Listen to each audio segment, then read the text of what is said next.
How are you coming with the Slauson account? I give up. We haven't got one single venture that Slauson would be interested in. Makes me furious. Why can't he let us put his money in something safe and sane? Oh, what a character. If it isn't some wildcat scheme, he isn't interested. Yeah, and look at the luck he's had. Every crazy thing he's gone in for has made money. Hi, Dad. Hi, Margie. Hi, Mr. Honeywell. Morning, Margie. If you get any ideas, I'll be in my office. Okay, Mr. Honeywell. Trouble, Pappy? Nothing to bother you, honey. What's up? Well, I don't get my allowance for 3 days. Your allowance. Margie, it's the same thing every month. There's the door. Hello, door. Now, my allowance. Absolutely no. Dad. Margie, it's about time that you learn to appreciate money. Oh, I do appreciate it. Give me some and watch my eyes light up. Oh, you don't understand, Dad. It isn't for myself. It's for charity. This came in the mail this morning. Dear Miss Albright, Miss Margaret Albright, this is to remind you of your pledge to donate $25 to our current drive. It's a wonderful organization, Dad. They give free milk to underprivileged school kids and stuff like that. Oh, well, that's different. I'm proud of you, honey. Well, thanks, Dad. Now, wait a second. This is our third reminder. If you have decided to withdraw your pledge, you promised to send them $25 and they had to send you 3 reminders? Well, every time I get my allowance, I mean to send the money, Dad, but I always forget it until I'm practically broke. And you call that charity. You make a pledge and then expect me to supply the money. Margie, I'm ashamed of you. Charity is something that comes from the heart, something that you have to make a sacrifice for. You're right, Dad. I'll really do something charitable to make it up. Well, that's more like my little Margie. Hey, I know what I'll do. I just thought of a way to find the most deserving person in the whole city. Now, wait a minute, Margie. You always go overboard in these things. Maybe you'd better forget about charity. I'll do the donating for both of us. No deal. You said you were ashamed of me. I'm going to do it. And with my own money. Margie, tell me, what have you got in mind? You'll know in about 2 or 3 days. Bye, Dad. I wonder what she's going to do. Oh, what am I worried about? Nobody can cause trouble just doing something charitable. But I'll bet Margie can.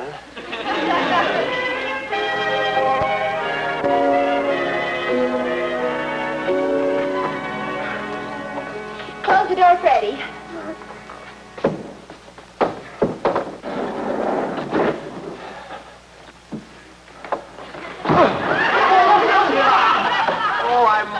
Known it was you, you clumsy lunk.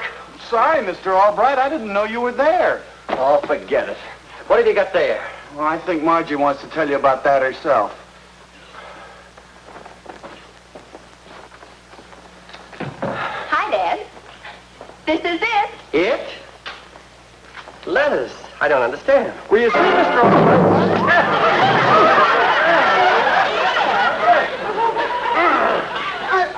I'm fine, Mr.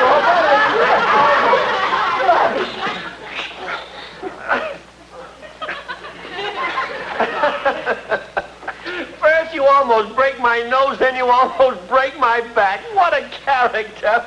Oh, no, Dad. Oh, Dad. Honey, give him up, please. Give him up. Oh, he's all right. Let me show you the letters. Take a look at my ad. Your ad? Right there, the circled one. Private party will help deserving person. What is your problem? Right box 77, Herald News. Oh, no, Margie. Why do you always have to overdo things? Oh, what's wrong? Here are people who need help. And instead of helping them through some organization, I can do it directly. What's wrong with that? Honey, with an ad like that, you'll attract every crank and crackpot in the country. There's no telling who you might get mixed up with. Well, you say charity comes from the heart. Okay, this is the way my heart told me to do things. Oh, you crazy little angel. I knew you'd approve. I didn't say I approved, but I did say you're a little angel. I'm surprised we got so many. Don't say we. This is your operation. Want to hear it? I can hardly wait. Dear friend, I could use some money. I am flat broke. I will pay back as soon as I get a job. I am really broke. I have not worked for 8 years. He'll pay you back when he gets a job. Must you always make fun of everything I try? Oh, I'm sorry, honey, but this. Well, you just read them, and you'll find out that your old pappy knows what he's talking about. Mr. Albright. Mr. Albright. What do you want? Well, you usually get over our little difficulties pretty quick, and Margie did invite me to dinner, so if you... Go home! Yes, sir. I wasn't hungry anyway. Hey, Dad! I heard from a friend where there's supposed to be a sunken treasure. It is in 4,000 feet of water, which presents a problem. We got a second-hand diving bell, but what we need is a piece of chain 4,000 feet long. We also need a boat, one big enough to float 4,000 feet of chain. If you are not interested in the buried treasure proposition at the present time, we had another deal for you. How would you like to get in on the ground floor of the live bait business?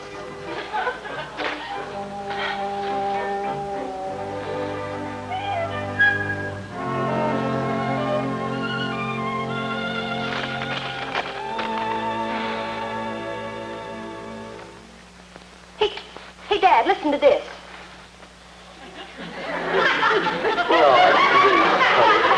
Just listen. This sounds sincere and intelligent.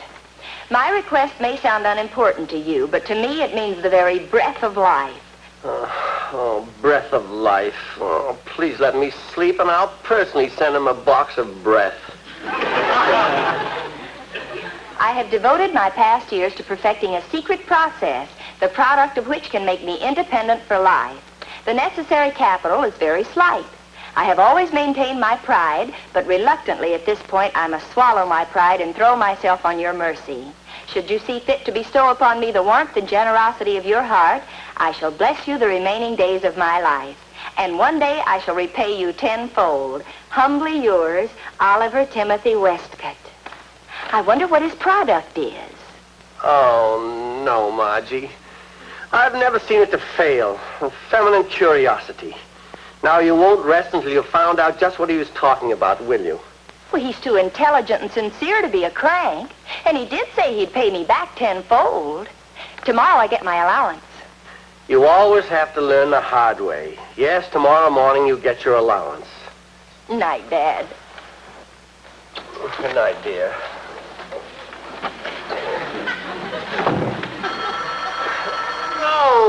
No.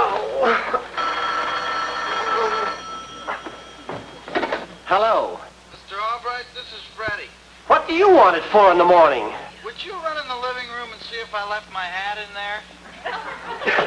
What did I ever do to deserve this? What did I ever do?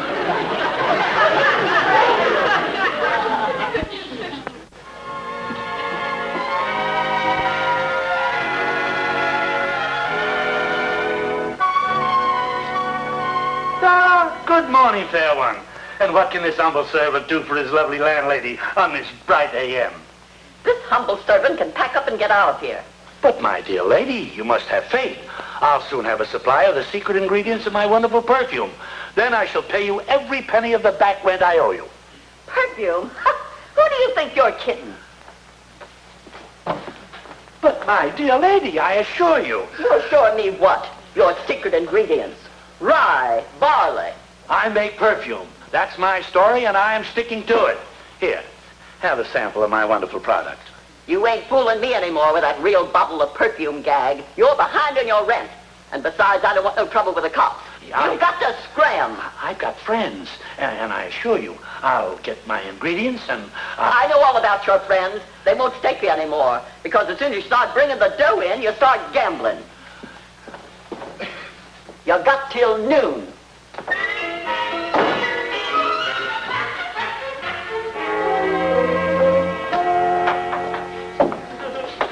Well, just a moment to find out you are not a perfume machine.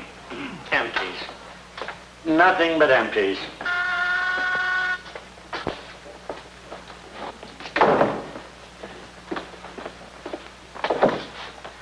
Hello, I'm Box 77, Herald News. Welcome, welcome. Come in, do. Come right in. Sir, you look exactly like I knew you'd look. An angel.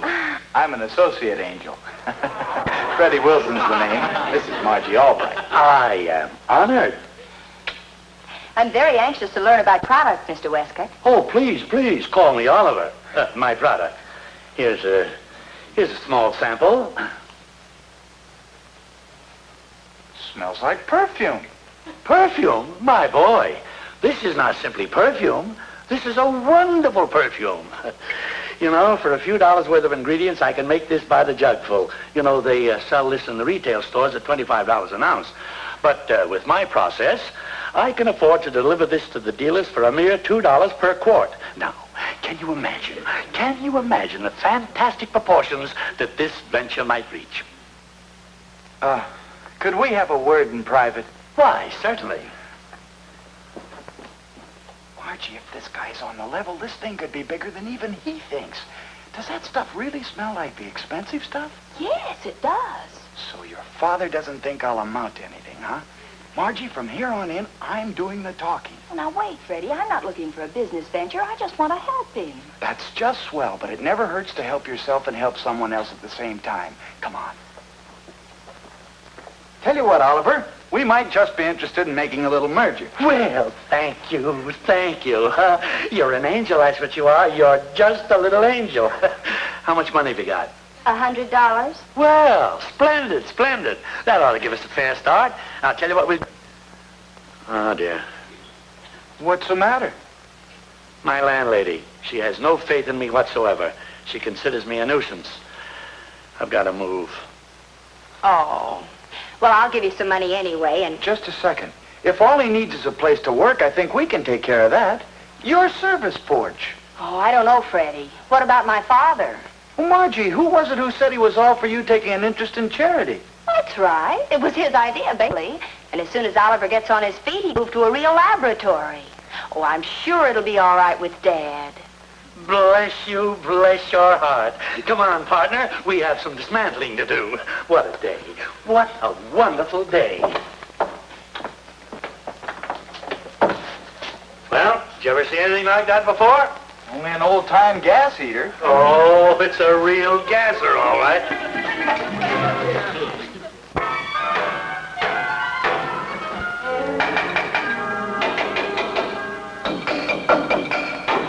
Margie, this is ridiculous. You know there's not room for another person to move in with us. Well, it'll only be until he gets established, Dad. No, he's got to go. Of all things, perfume. There. 1 hour from now, you'll be bubbling with that good old Mountain Dew. Dad, all he wants is a break. This is a home, not a factory. Is this your idea of charity? Charity is one thing, but upsetting our home is another thing. Please, Dad, just for a few days. Oliver says he'll start making money in a matter of hours. He's got to go, and when he comes in here, I'm going to tell him so. Margie, we are practically in business. Wait till Dad tells you about the shortest lease in history. Well, Mr. Albright, this is a pleasure, sir, a pleasure. You know, I've been waiting all day to meet you. How do you do? Now, there's something I want to tell you. I'm way ahead of you. You are? Oh, yes. Margie already told me that you were an investment counselor. Well, counselor, if you want in, it's all right with us. We let you in. No. No, you don't understand. Oh, yes, I do. With the meager information I gave Margie and Freddie, you have figured out that the profits in this little venture will be roughly 600%. 600%? Oh, of course, that's the minimum. You mean for every dollar we put in, we'll get $6 back? Oh, that sounds small-scale production only. But if and when we go into big production, we will no doubt make 1,000%. Dad, about Oliver leaving. Who said anything about Oliver leaving? Oh, I'll answer it. Probably my secret ingredients. Excuse me. 600%. 1,000%. I tell you, Margie, there's nothing like charity. Ah, Freddie. Freddie, my boy. There he is. There's the old boy. Right on the dot, son. Right on the dot. Well, son, here we are. I brought everything you asked for, Oliver, and covered it up just like you said. Fine, Freddie, my lad. Fine. Now, remember, son, our secret ingredients must be kept strictly secret. We won't even tell Margie or her father. Right. Freddie. Thanks, the boy. That's it. There we are. Say, Oliver, Yes? has anybody ever made perfume out of rye and barley before? My boy, believe me, never before in the history of the world. Hi, Mr. Albright. Hiya, Freddie, my lad. I understand you sort of had a hand in bringing about all of us coming here. Whatever happens, you can give me the credit. Well, how much perfume are you going to make? Mr. Albright, when I make perfume, I make perfume.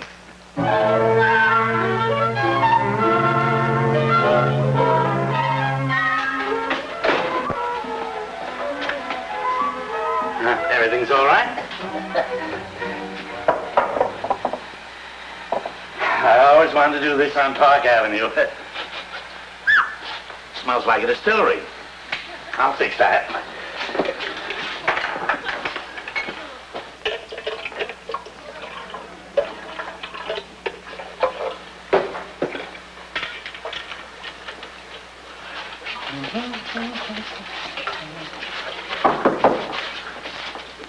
Yeah, who is it? Oliver, there's a man in the living room to see you. A man? What's his name? I don't know, but he said to tell you Louis sent him. Who? Louis. Good old Louis. He got my message. All right, Margie, I'll be right there.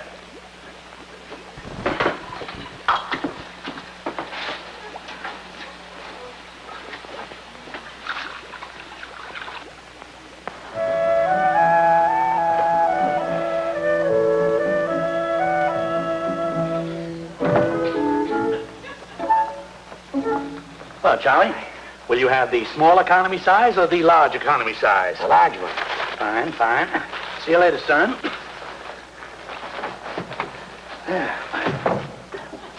Oliver, Yes, Mr. Albright. that man, he hardly looks like the type to be buying perfume. Oh, that is the secret of our success. It's the first time in history that $25 an ounce perfume is within the reach of the average man at $2 a quart. What does anyone want with a quart of perfume? That's a fair question. Now, let me ask you one. What does anybody want with an ounce of perfume? Well, women like it to make themselves smell nice. Well, a quart will make them smell nicer. Dad, why should we care what the customers look like or how much they buy? Just curious, honey. Mr. Honeywell and I have a client who might just go for a deal like this on a tremendous scale. Just wanted to find out as much as possible. A client? Do you mean that Mr. Slauson you've been talking about? Well, this sounds like more good news. Oliver, if Slauson comes in on it, you can start selling it by tank cars. What do you think of me now, Mr. Albright? You're all right, Freddie, my lad. You're all right. Don't forget, Margie had something to do with this, too. Good. I knew my boy Albright had come up with something that you'd go for. Sounds fantastic. I didn't believe it myself until we had the sample bottle analyzed. And what was the report? Worth every cent of $25 an ounce. And this fella can sell it for $2 a quart and still make a profit. 600%, and that's minimum. I saw it with my own eyes. Why, he took in $300 in 24 hours, and he was working from a service porch. Why, gentlemen, if this is 1/10 as good as it sounds, we'll go into mass production at once. Why, it'll revolutionize the perfume business. Why, there'll be millions in it. Well, it's all set, partner. You put up the capital, and we'll split 3 ways. Let's go over to Albright's and make a deal with this Oliver West. Hello? Hi, Louis. What? Cops? Thanks, Louis.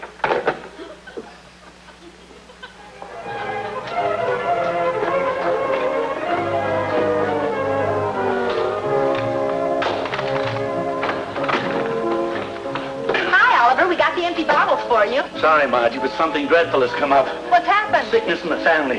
It's really a case of life and death. I have to leave town. For all your kindness, dear, the business is yours. Goodbye. Oliver, wait! I'll take the stairs. Goodbye. That was certainly fast. I don't get it.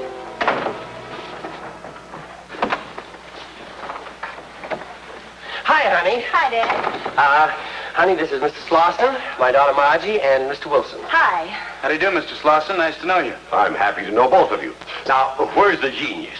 Dad, something very strange happened. Oliver's gone. Gone? Yes, he said something had happened and he had to leave. He said Margie and I could have everything. Well, how about that? Now everything belongs to me. All right, we've already talked a deal, and I own as much as you.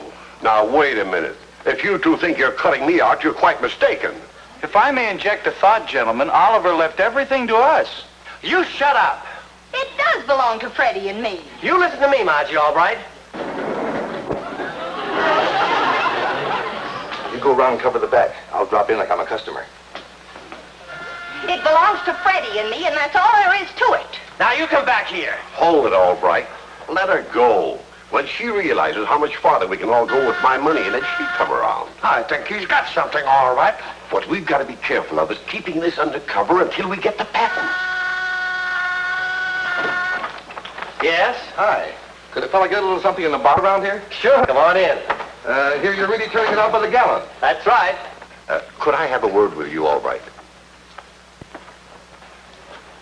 Sure. What is it? As I was saying about keeping it a secret, now this fella talks like he's heard something. Let's find out how much he knows. You mean maybe he wants to buy in on it? We can't take any chances. Now, just how much do you know about this? Well, just about everything. So you might as well tell me the whole story.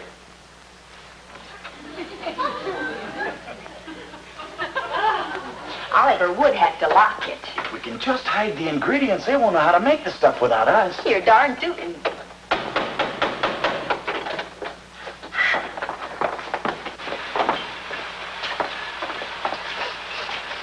That doesn't smell like perfume. Smells like antifreeze.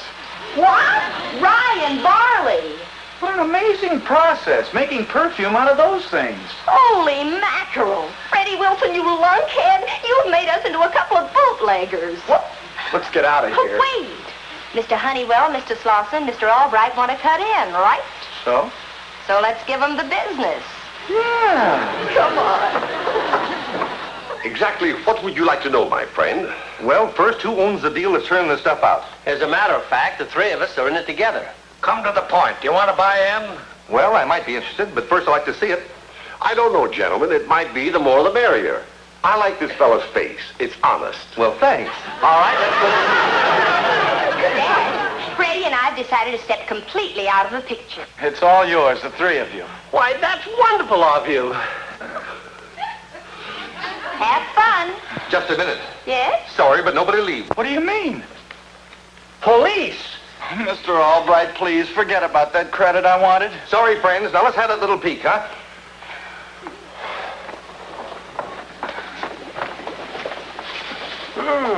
I smell alcohol. I always knew you had a little too much mountaineer in you, Albright. Bootleg. Now then, question again. Who owns the still? He does. Now look, if I don't get a little cooperation around here, I'm liable to blow my top.